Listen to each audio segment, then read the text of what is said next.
Well, hello everybody, and welcome to another edition of Meepleville Presents. This week, we're very fortunate to have all the way from the East Coast, we are bringing in Lena Sinex from Three Gear Studios. Hello, Lena. Hi, Tim. Thank you so much for joining us today. Thank you so much for having me. Yeah, so excited to have you here because you have a really different and unusual model. So first of all, just a little bit like where exactly are you located? We are located in Savage, Maryland. It's right between DC and Baltimore. So it's kind of in a really nice little spot between the two big cities there. And then it's in a historical building. So it's got a lot of beautiful brickwork and it's got a really charming style, I think. Oh, very nice. It's called Three Gear Studios, and your place is a very unique hybrid. So tell us a little bit, first of all, just tell us like what exactly the hybrid is and why it's so unique. So the shop that we have is Three Gear Studios, and it is also it's a tabletop game room, and it started off also with an art studio. And what we really wanted to focus on was bringing people together more than selling products itself. It was more of a place where people can come to enjoy the hobbies, whether it's doing art or whether it's playing games like role-playing games or board games. And we would host lots of events there, like board game nights, learn to play Dungeons and Dragons, and then we would do art events like paint and takes. We're not able to do wine or anything, but instead we have a local chocolatier inside of the mill called Sweet Cascades, and we partnered with them and did paint and chocolate nights. So it was still something pretty fun and interesting that people could come and enjoy doing. Well, that sounds really good. So I'm really interested to find out like how you came up with the concept. Was it you? Was it an idea? But where would you think that something like this would be viable? Or, I mean, again, we all want to do our dreams, whether or not it works or not, but you know what I mean? I'm just wondering, like, how did you come up with this whole concept?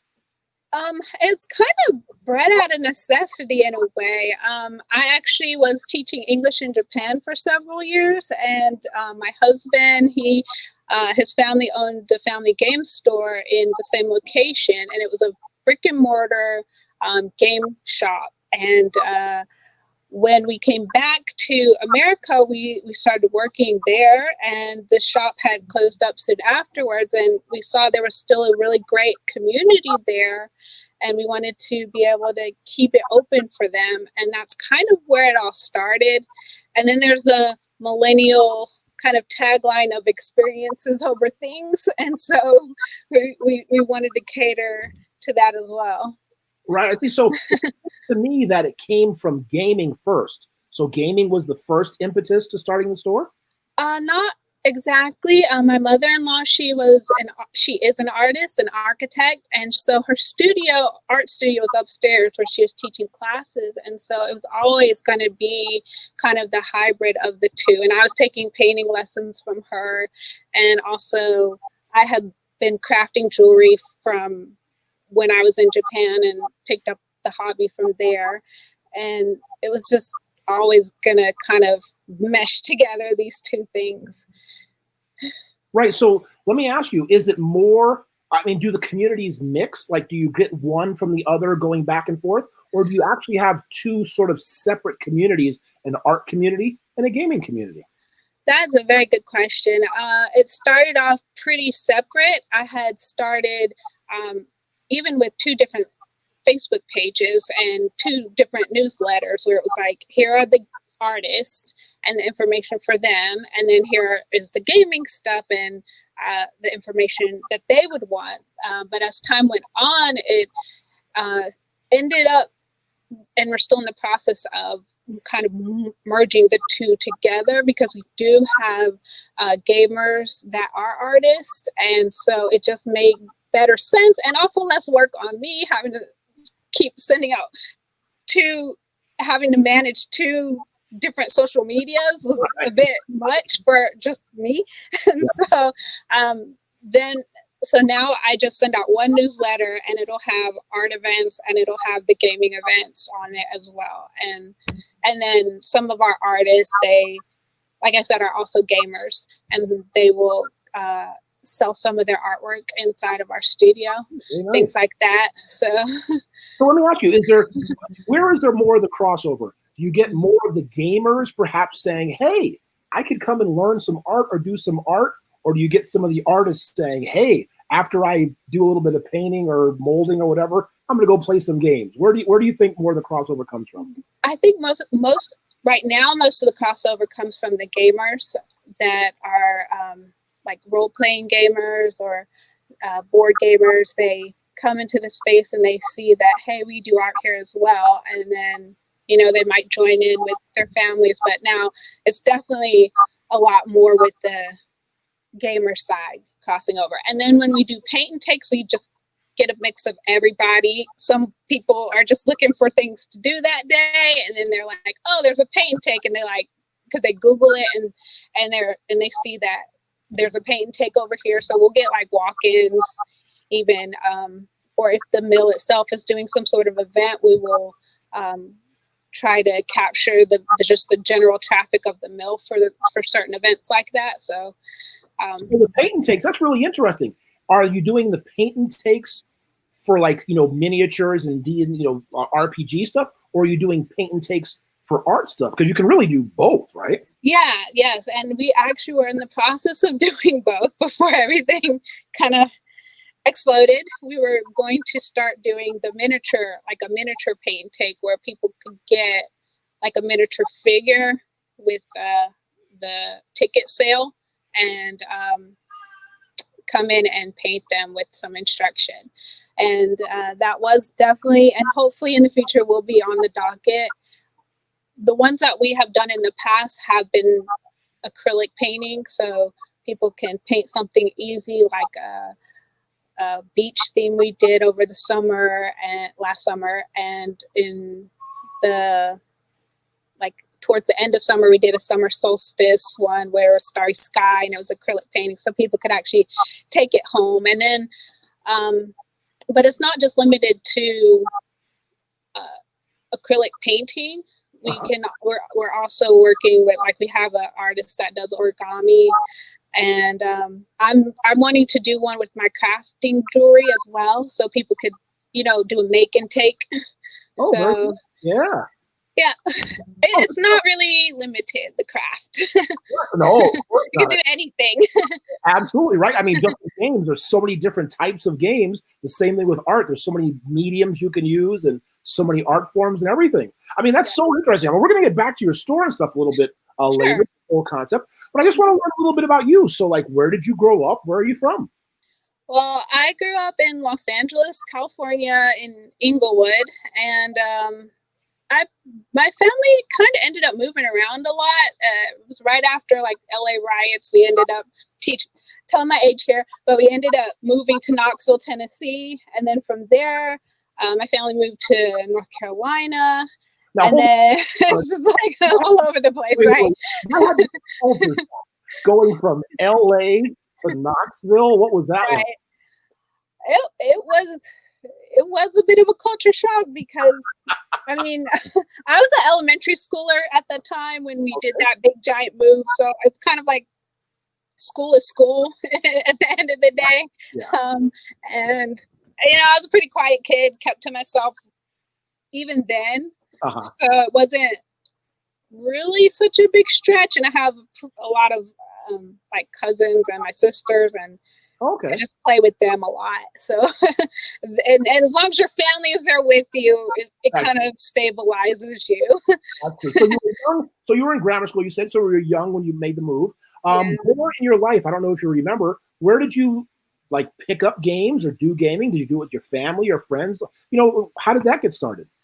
Well, my family always played games that are probably typical for a lot of people, the general population, which would be like Uno, Scrabble, Monopoly, those types of games. And then, as I got older, it kind of fell off of the radar.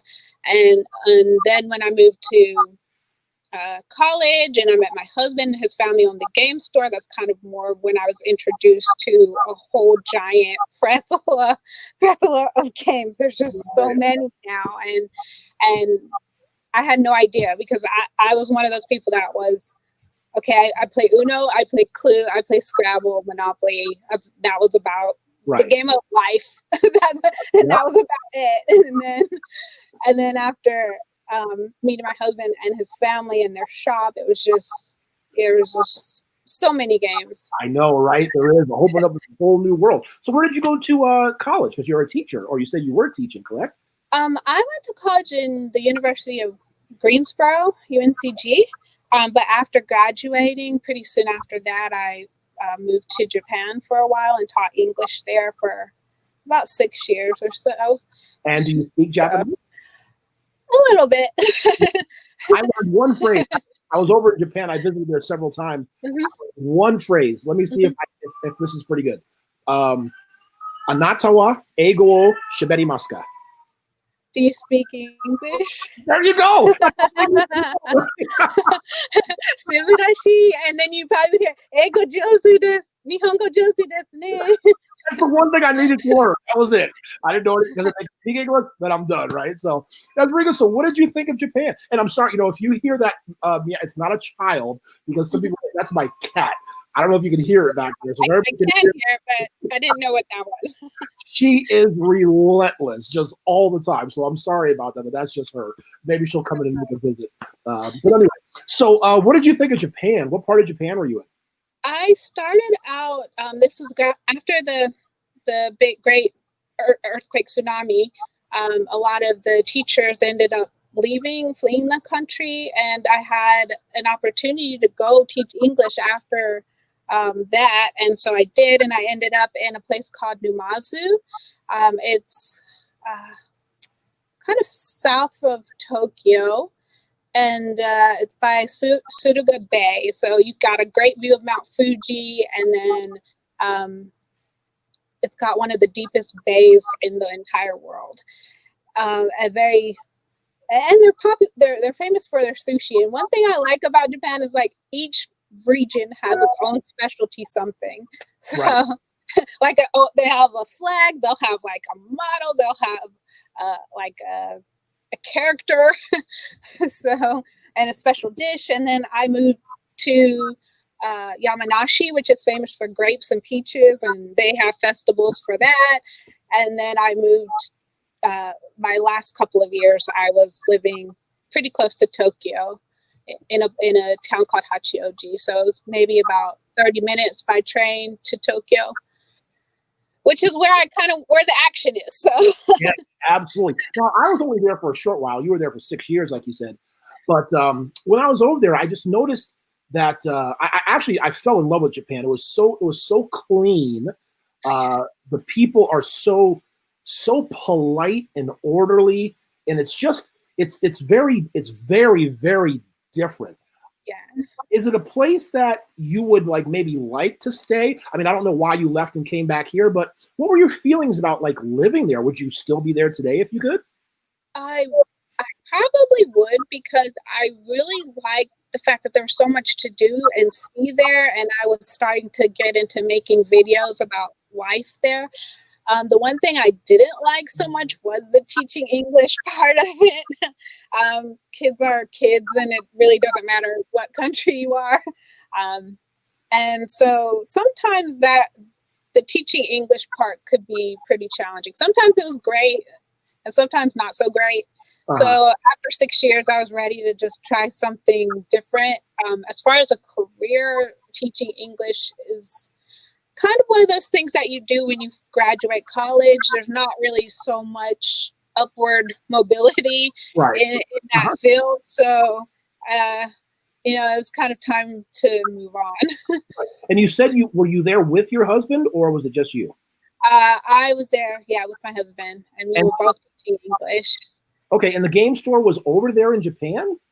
No, the game store was his family shop that he had opened in the same location we're in now, Historic Savage Mill. Uh-huh. And, in 2005 is when he's like over there telling me stuff. So, yeah, so the shop was already established, and they were in the location where our shop is now. Okay, so when you were over in Japan, because obviously, I guess out of you two, he's the gamer, I guess, initially, right? From growing up in the family like that. Did you get a chance, or did he or you like get to meet other gamers and actually play in Japan? And if so, what was the gaming culture like over there in Japan? One thing that they had were these gaming groups that would meet up and at different random places like community centers, because they're really cheap in Japan to just rent out a community center. So sometimes groups would meet up there, or even there's one that we went to that was a pub, and you had to buy food from the bar, but then you can come and play the games that they brought, like the board games, and you could meet people there. It was mostly a lot of foreigners that would do it, not too like. But then there's another group that we did start going to that was Japanese, and they really tried really hard to communicate. Right. Our Japanese is definitely not that great, but people there are very friendly, and they were really willing to kind of go that extra step to make you feel welcome. I think we still even get emails about some of their meetups and stuff. And then there's a board gaming convention there, and that we went to a couple of times in Tokyo Big Sight, and they had a lot of Korean game designers there, and we picked up a few games there as well. What's the name of that one store? The Tokyo Big Sight Convention. Oh, that was Tokyo Game Market. The Tokyo Game Market. Oh, okay, yeah. So let me ask you about the games. Now, the games that you play, were they like, say, the Euro games, the German games, whatever, translated, American games, Monopoly, stuff like that? Or did they have specifically Japanese games that you played? What was the mix of games? Well, for those meetup groups, it would be mostly the Euro games, things like that. For the Tokyo Big Sight, they would bring in gamers, I guess, from Korea, from Taiwan. So it was, all kinds of different kinds of games in those conventions that you could try out. And there's some really fantastic games from them. Oh, absolutely. Yeah. Our games are like the Euro games. Are they easily accessible over there, like easy to get, or are they very hard to come by? Not too hard to come by. There's a shop in Tokyo called Yellow Submarine, and they have a lot of board games there that you can pick up. Of course, the instructions are usually in Japanese, but sometimes they'll have the multi-language instructional rule books in some of those games. I think one difference is that in Tokyo they will sell a lot more anime themes, kind of salacious artwork that would never fly here. So yeah, it is. Yeah, I understand that, because I'm not into anime at all, so I don't know a whole lot about it. But what I did notice over there, which was so fascinating to me, because I'm a little bit older, but like the young girls, like I would say, like 16 to 25 or 30 or whatever, that they would like, I guess it's their normal dress. I mean, I don't know, but dress up, like whether it was the 50s or whether it was like just different eras, but like their fashion was just it was so cool. Like everywhere you turn around, there's like really cool fashion. Is that normal, or was it just where I was? Maybe. Where were you? I went to Kagoshima, to Osaka. Where else? Oh, I can't remember the other places. But mostly coastal towns, because I was doing cruise ships out there. So we would go to different coastal towns. But yeah, it was just really unique. And not just the women, but the guys too. But all that same age, 16, 25, they were just very fashionable. And the guys had like really cool like haircuts, and they look really sharp. It was right. Really I really do miss the fashion there. There is a lot going on, and especially the men's fashion. It was like the men's fashion in Japan is just so much better than it is here. I just don't understand why. I like me, I'm like way overweight, so I'm not real fashionable. And in Japanese over there, a lot of the guys are just really fit, right? They're really in good shape. I guess it's easier to fashion people who are fit instead of like way overweight like me. So that could be one reason why. I think they could do more with the style here in America than just jeans and t-shirts. I mean, even with skinny guys here in America, the fashion is just not there. Yeah, I'm wearing jeans and a t-shirt. That's all I wear. That's it. I'm very boring. Very boring. All right. So when you came back to America, was it always in the plans to come back and do the store? To go ahead and, I guess, take over the family business or your husband's family business with the game shop and go ahead and do the art studio?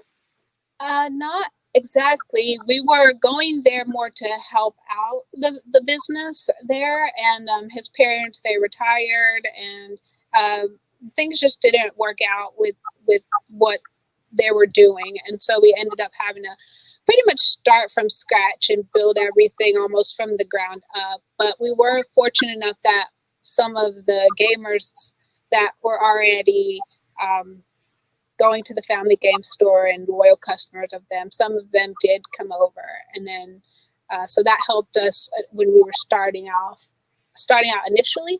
And then we were able to get new customers in as well from paint and takes and doing marketing online and things like that. So okay, so very good. When you decided to I guess restart the business or start it with just you two, like a new game store concept, right. as far as just the game store, so we'll leave the studio aside for a second, but what was your vision as far as what kind of, say, events or games, retail, like what was your vision of how you wanted your gaming side specifically to be?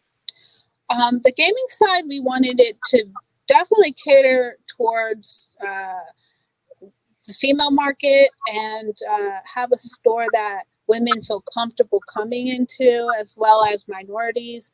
And we also envisioned having a lot of events that people can, just come and enjoy the hobby of tabletop gaming. So it's not, not catering so much to super serious sharking kind of alpha gamers, but more relaxed and open for people who want to just try out new games. We do learn to play D&Ds, and even in those events, we get a lot of women that would come in to learn how to play D&D, because there wasn't really anywhere in the area nearby that was teaching people how to do it. And so we were finding, some success with that, and just kind of being a gateway, I guess, store for people to learn about the different board games without feeling overwhelmed.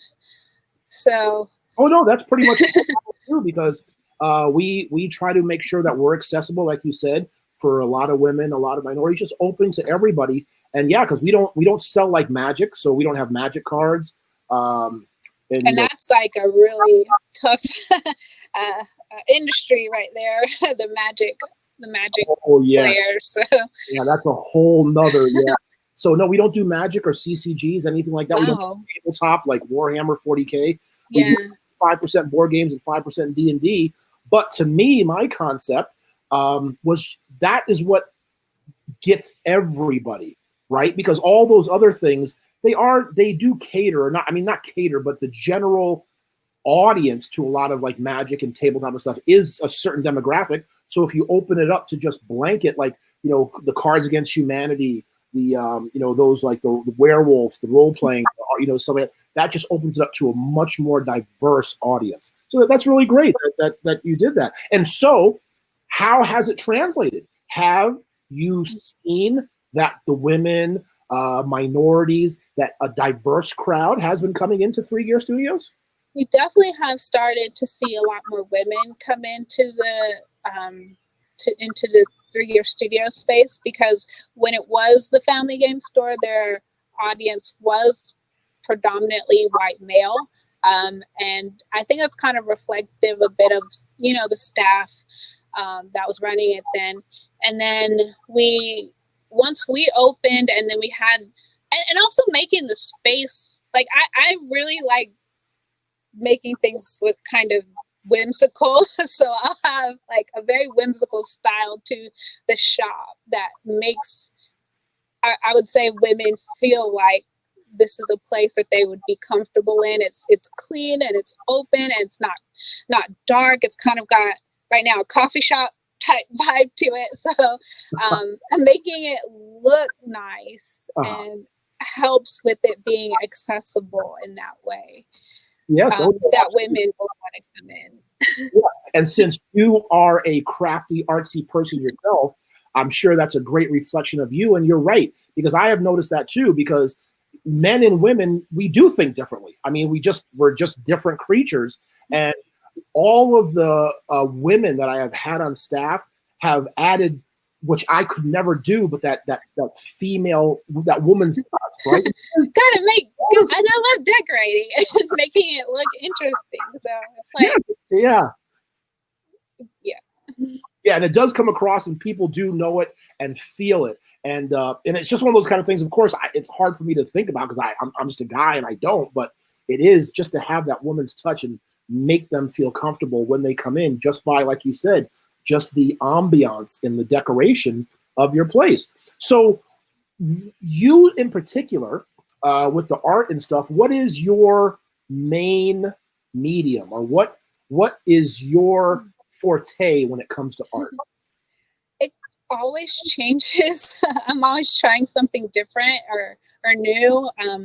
I have dabbled in a lot of stuff, so I'll partake in those paint and takes, and which have been some acrylic painting, and then I've done some oil painting work and worked with Stuart's mom, who's a fantastic fine artist. And I've in Japan, there's a craft where they make fake sweets out of polymer clay or air dried clay. So I picked up that hobby, making like chocolate earrings or strawberry necklaces, things like that. And then I brought that over, and then it kind of morphed into resin jewelry and more whimsical jewelry. So then I started making that, and right now I'm like, oh, there's a thing called acrylic pouring. I want to try that out. So it's just, whatever comes up that I see that it looks interesting, I'll try it out. Right. And are you and your husband, is he primarily, say, the store board games and you're primarily the art studio, or do you both kind of share in all the responsibilities? We share in pretty much everything.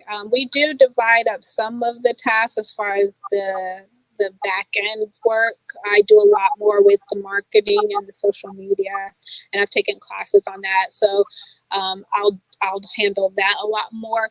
But as far as the actual shop itself, we both pretty much do handle the responsibilities. He probably will do a little bit more with the gaming because he'll run the D&D games, and we also have not volunteers, but they're the players, GMs in the games that will also run games, and so I'll advertise for them. I'm so busy like making the events, and I can't really play too much in the stuff, but I'll be promoting the events. Oh, there you go. Now, in your community, because I'm not quite familiar with that area you're from, but in your community, especially what's going on now with the Black Lives Matter movement and a lot of social change, and people are starting to realize things, wake up, hopefully listen to a lot of people going on. Have you been able to maybe reach a wider audience, or have maybe people come in that you may have not have seen before? And I'm just wondering about the gaming and either the Black community, people of color, underprivileged communities, just different communities that you said maybe in the old store weren't the primary market. Have you either made efforts or tried to do something different to make sure that they are coming in? Right. It's definitely been something that's important to us because we are in a very diverse area. So there's really no reason for it, especially when we're very close to Laurel, which is very Black community there, right up the road. So one thing we want to do is to bring board games to schools and outreach that way do outreach programs to reach out into the community. So people, since we've only been open a year, not many people even know that we're there. So it's kind of getting the word out. And then when COVID hit, we haven't really had, we've only been open for about 2 weeks now, since our shop has had to shut down. And then even now we can't really do in-store events. Because of social distancing guidelines. So I haven't really been able to see, if demographics are shifting since a Black Lives Matter movement had started. But we definitely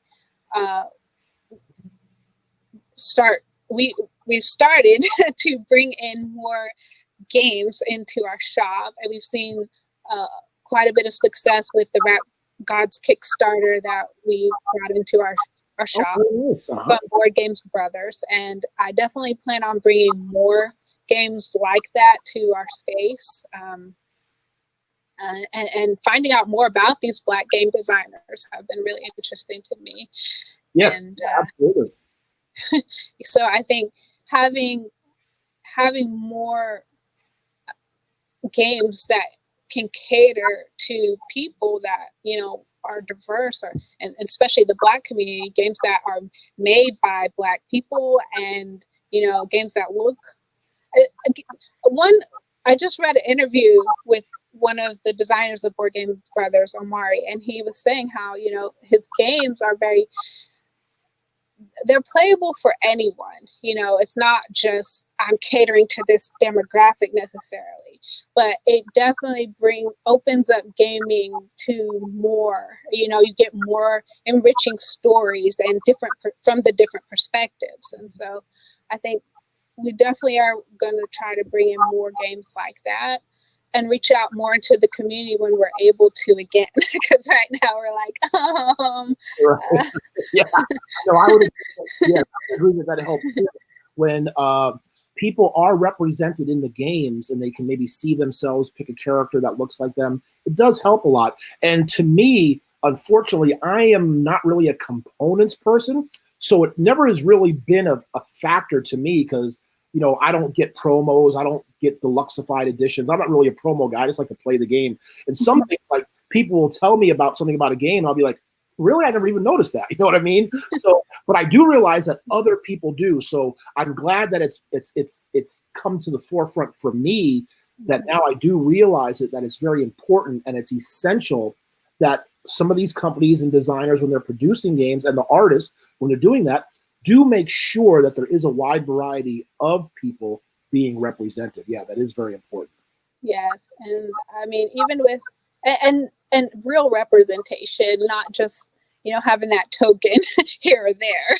Right. So that's kind of that's been going on quite a lot. So yeah, and the funny thing about it is that as I've had talks with people about this, and sometimes what people don't realize is things like, if a game is fantasy, right, and you think medieval dragons, why do people have in their mind that it was only white people fighting dragons, which were never real anyway? So, right, like it's all made up. It's all made up. So why can't you have anybody, characters in those? You know what I mean? It's just those things that people are now, hopefully waking up and realizing and coming to the forefront. So they're like, yeah, dragons aren't real. They don't have to be all white. They could be anybody. So yeah, hopefully that'll start happening more. But you brought up the fact about how COVID, of course, affected the whole world. It's just a horrible situation. Yeah. And unfortunately, you have only been open just a year. Yes. So tell me a little bit about, say, the beginning of March, where you were. I'm sure you're feeling good, and then boom. Bam, right? Get hit by a truck. Yeah, so what was that like? We got the call probably the end of April or so to that we were going to have to be shut down. And was it April? March 20th. So yeah, March 20th, we ended up having the whole entire mill that we were in had to shut down, and we were one of the first to have to shut down and one of the last to go back, just because we were in a mall setting, and in our state it was mandated that if you were in a space where you didn't have your own entrance, you couldn't be open. And so as far as how we were doing, we were still trying to get off the ground, not quite to profitability yet.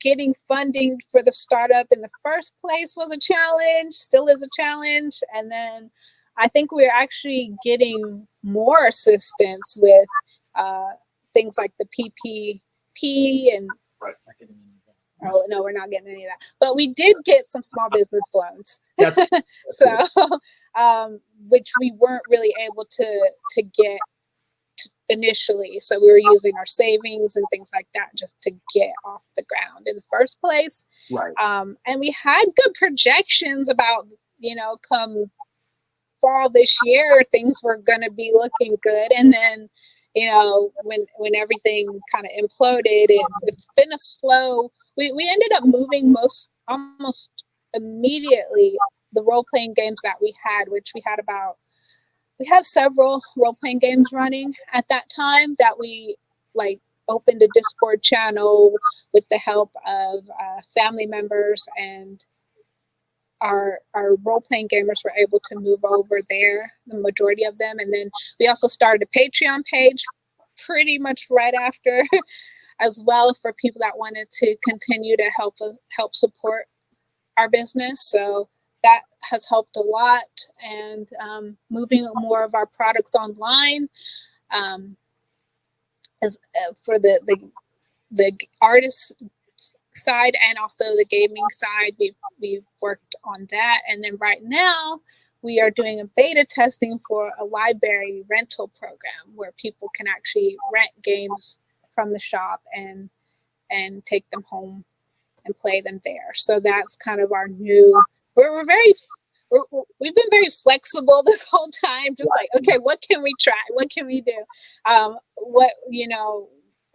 And so the game library is something we were wanting to do for quite some time as a way to monetize our board games, because even when we would have board game nights, which would be on Monday, Wednesdays, and Saturdays, people would bring in their own games anyway. They would bring suitcases full of games. And so it was okay, a lot of the games that we have are not even really being played that often. So we wanted to, have a library program anyway. Mm-hmm. And I have noticed that some, real libraries, the legit libraries have started, renting out tabletop games as well. And so we do it. Yeah, we haven't done it before, so we're still very new at it and trying to figure out how it works out. Right, we don't do it right now because of the COVID situation, because we don't want our games going into, say, an infected house, and when they come back, because we have no idea. So we haven't done it ever since we shut down in March. But we did have a library program, and if you ever need help with it, I'd be more than happy to share any information. That'd be really great. Yeah, no, one thing we want to do is have a quarantine area that we would put all the games in, and they would just be, out of commission. Nobody's touching those for. Oh yeah, we do that now. For people who come in and actually play now, we have a 48-hour. We take the games out before they can be used again. So yeah. But now let me ask you. So when you started, because it's only been a year, and then March, was the shutdown. Up until that point, you were obviously on a upward trajectory. You were doing good month after month after month moving forward. Yes, we were seeing new customers, new faces. People were definitely coming into the shop, and some were purchasing, games. But for the most part, our model was such that it was very event based. So people would pay for the events that they would go to inside of our shop, and then we had play passes for those people, and we would do role-playing games on a seasonal basis. Every 3 months we would do role-playing games. So it'd be, you would have like a spring season, and then summer session, and then a winter session, and the spring, summer, fall sessions of role-playing games like that, so people could jump in and out of a game, and it wouldn't be these big, long, drawn out and did you till have the end of time. did you have a business plan going into opening up your store? What was that? Did you have a business plan with the store? Yes. Okay. And so now with your business plan, I'm wondering, for anybody out there who may be listening, who is either thinking about opening a store or how they're opening, were you staying true to your plan, and were things going as planned? Some things, and yes, and some things no. I think that's kind of how a lot of business plans go. You have to keep constantly revising them, because some things don't work out like you thought they would, and then other things, end up working out better than you thought they would. For instance, we started out with the divide between the gamers and the artists, and that actually did not work as we thought it would work. And so now we had to almost go back to the drawing board and rethink how we want to do that, and also offering like a play pass for gamers that they can use in art events as well. So it's going to be just one pass instead of having like an art studio space, because that really didn't work out as we thought, because our space is so small that sometimes the role-playing games would be going at the same time as the artists would be painting, and the noise was just, it was really hard to to tackle that issue with noise in that space. And so we might bring that back in later in the future if we get a bigger space that could handle that. But for paint takes, it doesn't really matter. Everybody's being noisy, so yeah. So again, now none of us know the situation, right? We don't know what's going to happen. Each jurisdiction, whether you're a city, a state, or whatever, are acting different, doing different things. I hope, do you guys think, or have you planned, I'm sure you've planned out whether or not, but do you think you'll be able to weather this through? Like, say it goes till the end of the year, will you be able to sustain, hopefully, and slowly come out? What are your projections for the future? Well, one thing that has really helped us out during this time is the fact that we have very low overhead. Our space is pretty small. The mill that we are in has been very flexible with us as far as rent and with the other tenants in the mill as well. And so that's really helped us out a whole lot as far as being able to weather this storm.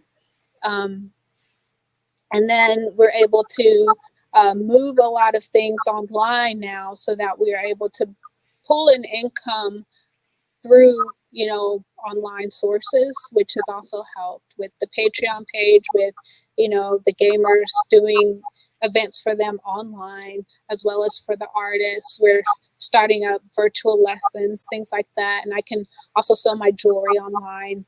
And we're working on getting more of those events online. So I think it would actually make us even stronger in the future, because we won't be so dependent on our physical space. Right.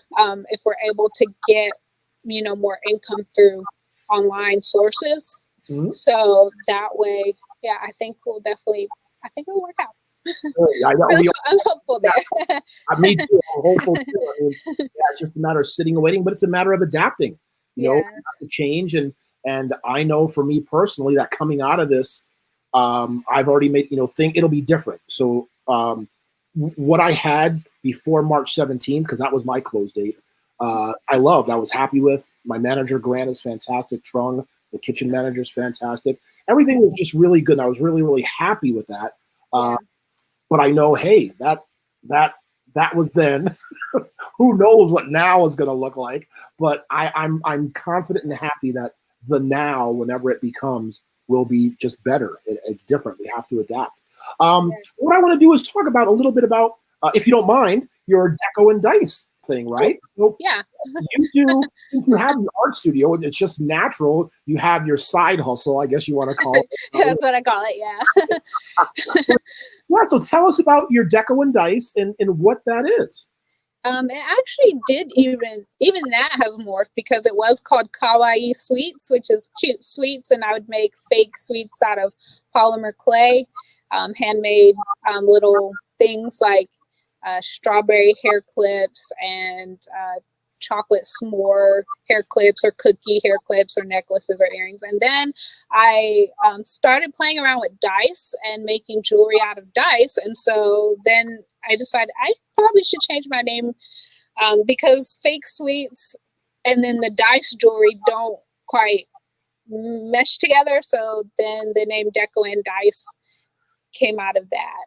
And so now my, I guess, crafty jewelry line is the fake sweets, and then dice as in like not just the role-playing dice, but also gaming related things or whimsical things. Like I'll make little necklaces with mini figures inside of them, like a little terranium kind of thing. So, and it's just like all kinds of stuff in there right now. It's very whimsical and fantasy themed jewelry, but then there's also I still dabble with some of the fake sweets as well. Oh, very good. Well, I also was looking around like your website, your Facebook, and all that kind of page to learn stuff about you, and I noticed that you are what do I want to say? You are a non-discriminating nerd, and what I mean by that is you get into a lot of things. Like I am a nerd for being just a board game nerd. I don't know Star Wars, don't know Star Trek, don't know anime. I don't know anything else but board games. That's how I'm such a super dork, because I don't know anything. But I noticed you are a multi-dork. You do a board, I guess. but you do a lot of like cosplay stuff, right? You do costumes. What are the things you do? I like steampunk style. I've gotten into a fashion style in Japan that does a lot with kind of Victorian style dresses, but then it's also there were a lot of styles in Japan that were really interesting to me. There's one called Morike, which is forest girl style, and they dress kind of like they're some magical woodland creature. And so I kind of make jewelry that caters to that as well.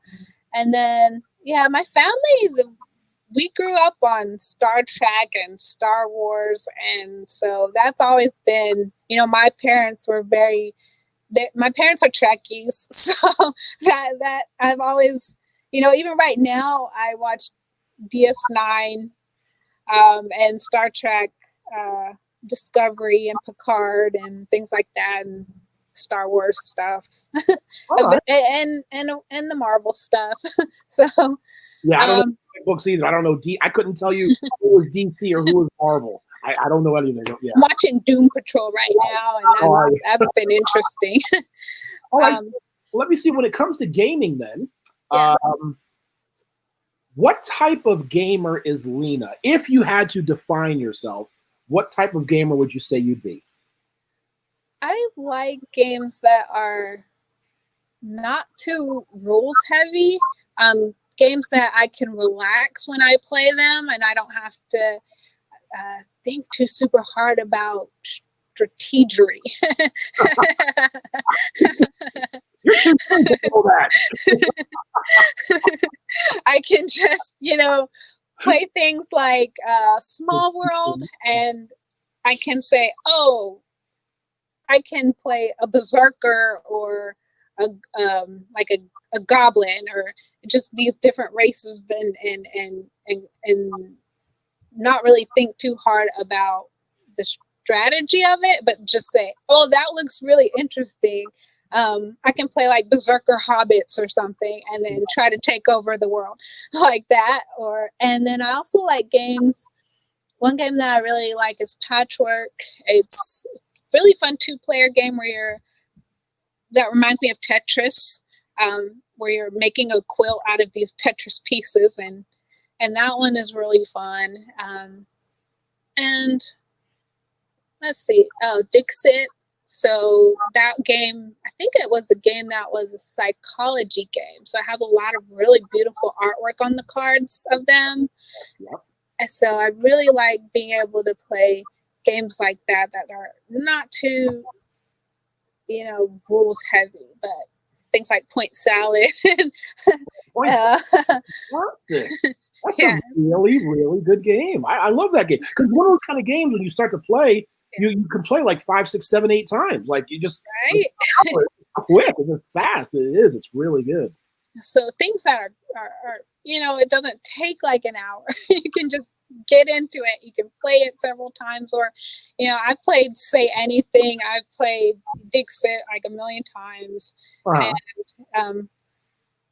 and Splendor is like another game that I like. That one is it's a really fun game. Oh, yeah, those games you mentioned, Patchwork. We have like 3 copies in the library. Splendor, we've got 4 copies in the library. Yeah, those games get played a lot. They're really fun, and it's a good kind of, I guess those gateway games are the ones that I drive with a lot. So there was this game I wanted to mention.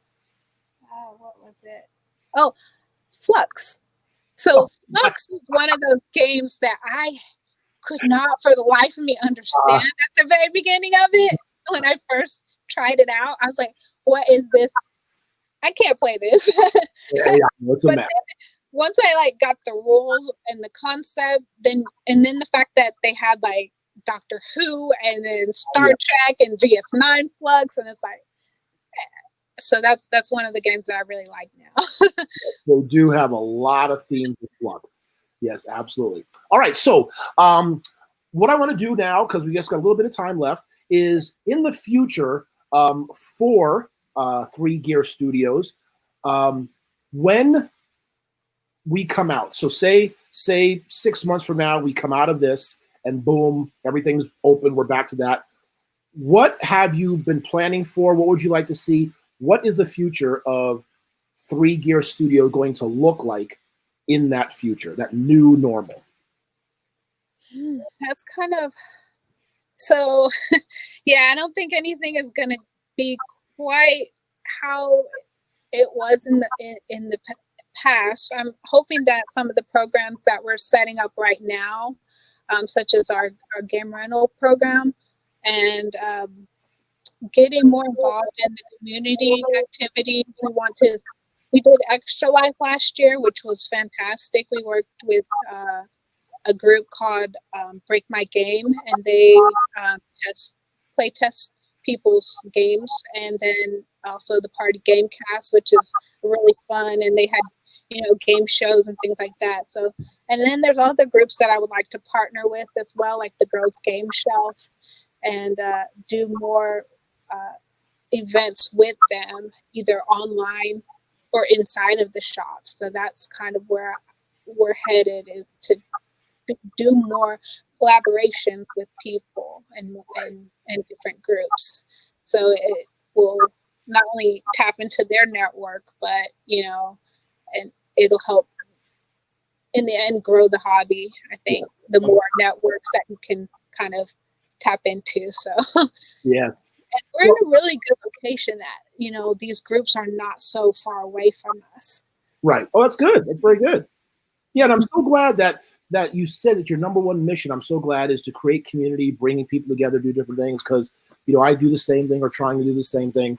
And it's really good because especially now coming out of this, since we've all been so locked down for so long, we're all going to need that, right? Like to really sort of learn how to reconnect with people in a sense, to come out of this. So Lena, before we go real quick, if you could, I just want you to give all the information, like your Facebook, your Instagram, website, blah, blah, blah. So go ahead and just let everybody know where they can go find you, how they can learn about you, as much kind of stuff as you want to go ahead and tell them. Sure. You can find us inside the historic Savage Mill. That is 1800 Foundry Street in Savage, Maryland. Our website is 3gearstudios.com. And you can find all links to our social media. We're Facebook, and Instagram, 3yearstudios.com, not 3 Year Studio, at 3 Year Studios. And then on Twitter, at 3 Year Games. We even have TikTok, but I have to see, like, that's kind of a newer platform for us. But there it is, TikTok. Got some fettuccine and That's one thing about TikTok. Yeah, TikTok at 3 Year Studios. So I'll post like videos for my crafts and for, you know, unboxing videos that are time lapse super fast. Just any kind of weird, wacky stuff like that. And yeah, all of that is on our website, 3yearstudios.com. Oh, very good. Well, there you go, folks. You got a lot of information. Please go check out Lena and 3 Year Studio whenever you happen to be on the East Coast, because we're all the way over here, almost on the West Coast, even though we are Pacific time, considered West Coast.